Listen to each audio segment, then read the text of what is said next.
वहाँ 9 साल रहा तो वालिद साहब मेरे नंबरदार थे, चूँकि वो 84 में उनकी वफ़ात हो गई, तो फिर मुझे वापस जाकर उनकी जगह एज ए नंबरदार रहना पड़ा। 20 साल मैं वहाँ नंबरदार रहा और 20 साल में मुझे जमाती खिदमात तकरीबन हर शोबे में काम करने का मौका मिला।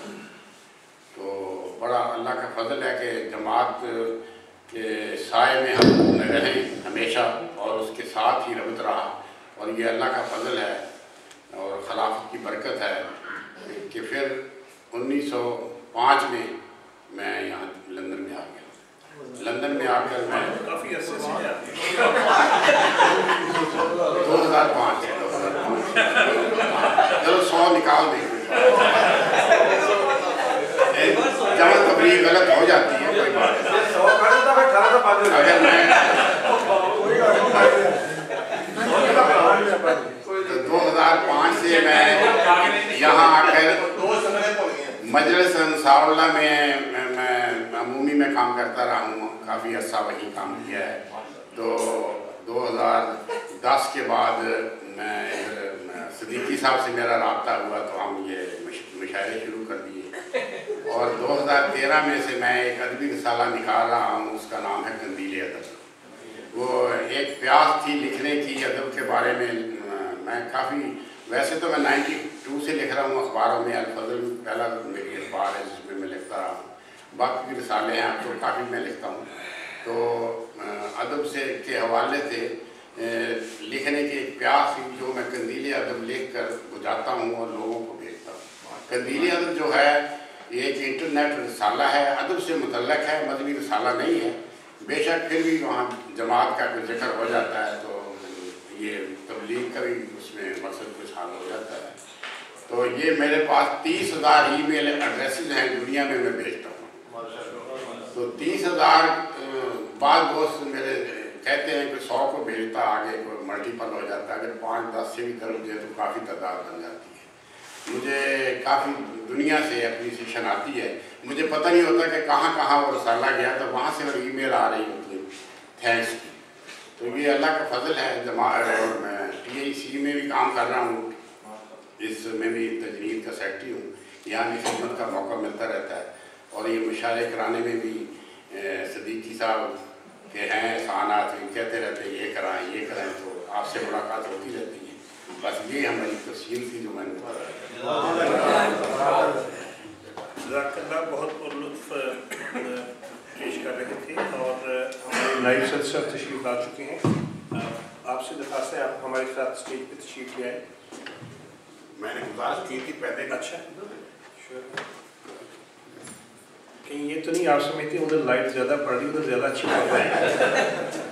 आपसे फिर परवेज़ साहब से दरख्वास्त है कि प्लीज़ 3-3, 4-4 मिनट, लेकिन इस दौरान अगर लतीफ़ा किसी भी दोस्त ने सुनाना हो वो ज़रूर किसी वक्त भी आ सकते हैं, क्योंकि हमारी एसोसिएशन वाहिद है शायद पूरी दुनिया में जिसमें जब हमें बताया गया तो ये था कि एक तो गरीब तलबा के लिए आप ज़रूर कुछ फंड इकट्ठा किया करें और दूसरा मिल बैठा करें और बड़े अच्छे माहौल में, ताकि जो है वो पुरलुत्फ़ माहौल जो कॉलेज का हुआ करता था वहाँ पे पढ़ाई के साथ साथ इस तरह की मजालिस भी होती थी, तो उसको भी ज़िंदा रखा है। जी आसिफ साहब। अस्सलाम वालेकुम रहमतुल्लाहि व बरकातहू।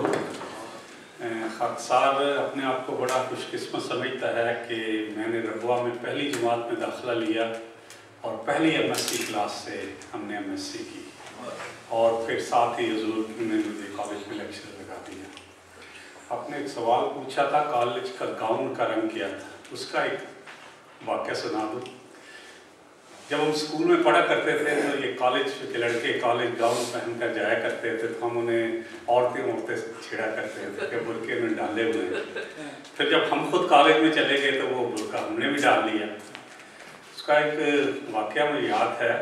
उस ज़माने में कॉलेज में कुर्सियाँ बड़ी ऐसी कोई नरम दी कुर्सियाँ नहीं थी, इस किस्म प्लास्टिक की नहीं थी, लकड़ी की थी। तो याद है मैं एक दफ़ा बैठा हुआ था तो उसकी कुर्सी के साथ मेरी पीछे से पैंट थोड़ी सी फट गई। तो गुर्बत का ज़माना था, मैंने अपनी वालदा कहा कि इसको सी दें। कहते बेटा ये पीछे से फटी हुई है तो मजाक कर आएंगे लड़के। मैंने कहा नहीं अल्लाह ने हमें गाउन दिया हुआ है, मैं 2 साल मैंने वो पैंट इस्तेमाल किया। एक वाक़या मैं तहदीस नेमत के तौर पर आपके साथ आपको बताना चाहता हूँ। जब मैंने MSc में दाखिला लिया तो ये 1969 की बात है। तो उस वक्त प्रोफेसर अब्दुल साहब मरहूम मगफूर, उनकी तरफ से ऐलान हुआ कि एक स्कॉलरशिप MSc के तलबा को दिया जाएगा। तो प्रोफेसर नसीर खान साहब जो हमारे सदर शोबा थे, उन्होंने ये सिस्टम बनाया था कि 5 दिन पढ़ाई, छठे दिन 3 घंटे का इम्तहान, पूरा इम्तहान, और हर हफ्ते ये इम्तहान होगा। तो जब ये डॉक्टर सलाम साहब ने बताया कि मैं एक स्कॉलरशिप अपने वालिद साहब की याद में लेना चाहता हूँ, तो मोहतरम खान साहब ने ऐलान किया कि जो लड़का अगले 3 महीनों में फर्स्ट आएगा उसको स्कॉलरशिप दिया जाएगा। कंपटीशन शुरू हो गया। मोस्टली मैं उसमें अव्वल आता रहा, लेकिन जब वजीफ़े का ऐलान हुआ तो मुझे देने के बजाय हमारे एक दोस्त थे मोहम्मद अली ताउनी साहब, जो कि गैरहमदी थे, उनको वजीफ़ा दे दिया गया। तब मुझे बड़ा अफसोस हुआ। तो मैंने पूछा तो उन्होंने कहा नहीं, उनके BSc के नंबर आपसे ज़्यादा थे, इसलिए हमने उनको दे दी। तो उस वक्त काजी असलम साहब मगफूर हमारे प्रिंसिपल थे, हमारे कॉलेज डिग्री कॉलेज में पढ़ा करते थे, वो उधर बड़े शौक़ से आया करते थे। तो मैंने किसी एक मौका पर उनसे ये शिकवा किया कि जनाब नंबर तो मेरे ज़्यादा थे, स्कॉलरशिप किसी और को दे दिया। तो उन्होंने कहा कि बेटा नहीं, तुम पढ़ाई जारी रखो, अल्लाह ताला को बेहतर इंसान करेगा। मैंने कहा ठीक है। वो कंपटीशन चलता रहा।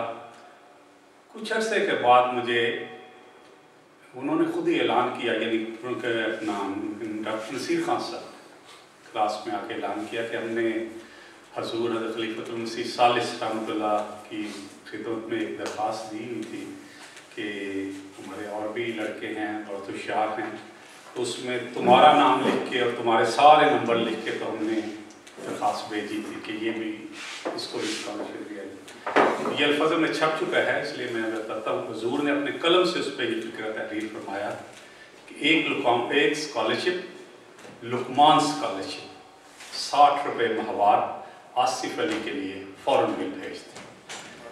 डॉक्टर सलाम साहब का स्कॉलरशिप जो था वो 50 रुपये माहवार था। उस वक्त 50 रुपये बड़ी रकम थी, हमारी फ़ीस सिर्फ 24 रुपये थी, आप इससे अंदाज़ा लगा।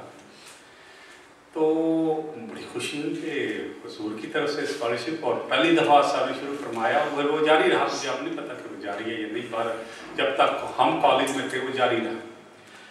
तो जब सालाना खेलें हुई तो मैं खेलों में भी अच्छा था, तो सीनियर तालिब इल्म था, तो मुझे उन्होंने झंडा दिया कि आपने प्रिंसिपल साहब को सलामी देनी है। तो आप सब खैर वो सलामी हो गई। तो काजी साहब चबूतरे पर इस तरह खड़े थे, तो मैं ऐसे बिल्कुल जैसे ये कैमरा वहाँ खड़ा था, ऐसा वहाँ से उतर के आए तो छड़ी को पकड़ते थे। तो छड़ी मेरे खबो के ना मुझे कहने लगे, इसे कहते हैं नैली पितैला।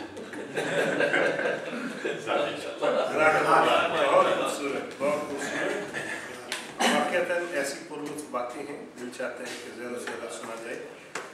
जज़ाकल्लाह। हमारे पास एक और बहुत सीनियर, बहुत मोहतरम मोहतरम बशीर अख्तर साहब मौजूद हैं। किसी तारुफ के मोहताज नहीं हैं, आप भी के कॉलेज में रह चुके हैं। मेरी दरख्वास्त है कि कुछ कॉलेज के ज़माने की और कुछ ग़ालिबन ये किसी ने बताया कि आप किसी अफ्रीकन कंट्री में भी कुछ अर्सा रहे, उस हवाले से। बिस्मिल्लाहिर्रहमानिर्रहीम, अस्सलाम वालेकुम रहमतुल्लाहि व बरकातुहू। आज मैं जिस नीयत से आया था, सुनने की नीयत से आया था, लेकिन हालात ने ऐसा पलटा खाया कि अब मुझे सुनानी पड़ रही है। तो ऐलान हुआ था, जब ये मजलिस शुरू हुई तो ऐलान हुआ था 2 मिनट हर स्पीकर को मिलेंगे। तो नाज साहब पहले स्पीकर थे, तो मैंने जब घड़ी को देखा तो 12 मिनट उन्होंने लिए। तो मैंने कहा मौज लग गई है, मेरे 2 मिनट जो है ना वो भी 12 मिनट की तरह होंगे। तो बात यह है कि कॉलेज की जो यादें हैं वो हर दिन जो है वो एक याद है। लेकिन वक्त जो है ना वो थोड़ा है। तो जब पहले दिन जब मैं हज़रत साहब की खिदमत में पेश हुआ, वो प्रिंसिपल थे, सन 58 की बात है। तो मैट्रिक का रिज़ल्ट निकला तो मेरे 627 नंबर थे 850 में से, जो कि कोई करीब 74% बनते हैं। تو میں انٹرویو کے سب کو انٹرویو کے لیے بلایا جا رہا تھا، تو میں بھی اندر چلا گیا۔ تو میرے میں کمی یہ تھی کہ میرے ساتھ کوئی رشتہ دار نہیں تھا، والد صاحب نہیں تھے یا بھائی نہیں تھا۔ بہرحال حضرت صاحب نے اس کو برا نہیں بنایا، تو میرے نمبر دیکھ کے تو انہوں نے مجھے نامعاف کر دیا۔ تو پھر اس کے بعد جب فیس کا موقع آیا تو حضرت صاحب، میں بات چھوٹی کر رہا ہوں، تو حضرت صاحب نے فرمایا کہ تم جا کے نا 3 روپے جمع کرا دو۔ تو فیس تھی شاید 103، کیونکہ اس میں وہ کافی لائبریری فنڈ وغیرہ وغیرہ سارے شامل ہوتے ہیں، کئی اور بھی چیزیں۔ اگر میں صحیح کہہ رہا ہوں تو مجھے اس وقت یاد نہیں ہے، لیکن 103۔ تو حضرت صاحب نے فرمایا کہ جا کے 3 روپے جمع کرا دو۔ تو میں نے کہا حضور تو دوسرے تو 103 جمع کرا رہے ہیں۔ تو حضور نے فرمایا میں تمہیں اسکالرشپ دے رہا ہوں کیونکہ تمہارے نمبر 74% ہے۔ دوسری بات جو میں سلسلہ میں عرض کرنا چاہتا ہوں وہ یہ ہے کہ ہمارا پہلا گروپ تھا جس میں میٹرک میں بھی اور ایف ایس سی میں بھی ہمارے لڑکوں نے فرسٹ پوزیشن یا سیکنڈ پوزیشن لی سارے پنجاب میں، اور وہ تھے ڈاکٹر حمید صاحب جو ہاٹلے پور میں ہیں اور وفات پا چکے ہیں۔ وہ میٹرک میں بھی فرسٹ آئے تھے اور ایف ایس سی میں بھی فرسٹ آئے تھے۔ تو تیسری بات، یعنی یہ گروپ بہت انٹیلیجنٹ لڑکوں کا تھا، اور اس میں ایک اعجاز قریشی صاحب بھی تھے، ایک ناصر صاحب تھے، مرزا ناصر۔ تو یہ کافی انٹیلیجنٹ لوگ تھے، ان کے نمبر 700 سے کافی اوپر تھے، بلکہ کئیوں کے تو 750 کے قریب تھے۔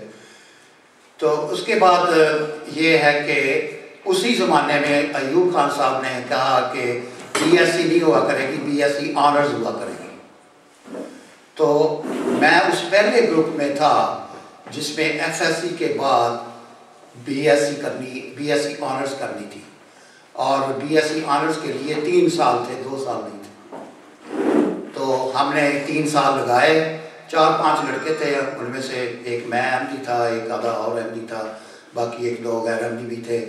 تو ایک دن ہم اس برآمدے میں کھڑے تھے کیمسٹری لیبارٹری کے سامنے، تو حضور تشریف لے آئے، اور حضرت صاحب کی جو طبیعت اور ان کی پرسنالٹی وہ آپ سب کو پتہ ہے کہ بس لوگوں کو کوشش ہوتی تھی کہ کہیں گم ہو جائیں، ہم اندر چلے جائیں یا کچھ ہو جائے، ادھر ہو جائے، لیکن وہ چونکہ اتنے قریب آ گئے تھے کہ ہم اندر نہیں جا سکتے تھے۔ تو بہرحال پھر ہم نے نا دیوار کے ساتھ ہم لگ گئے برآمدے کی، تو پھر حضرت صاحب ہمارے پاس آ کے کھڑے ہو گئے۔ تو انہوں نے بڑے آرام سے اسے ایک غیر احمدی لڑکے کو پوچھا کہ تم کو اینک کب لگی ہے؟ تو اس نے بتایا کہ 1 سال یا 6 مہینے جو بھی ہے۔ تو حضرت صاحب نے نا اس کو کہا کہ تم روزانہ یہ جو ہے نا شوگر پلس کالی مرچ پلس سونف یہ مکس کر کے اس کو کوٹ لو، اور صبح شام 3 دفعہ دن میں دوپہر کو بھی کھایا کرو، تو آپ کی اینک اتر جائے گی۔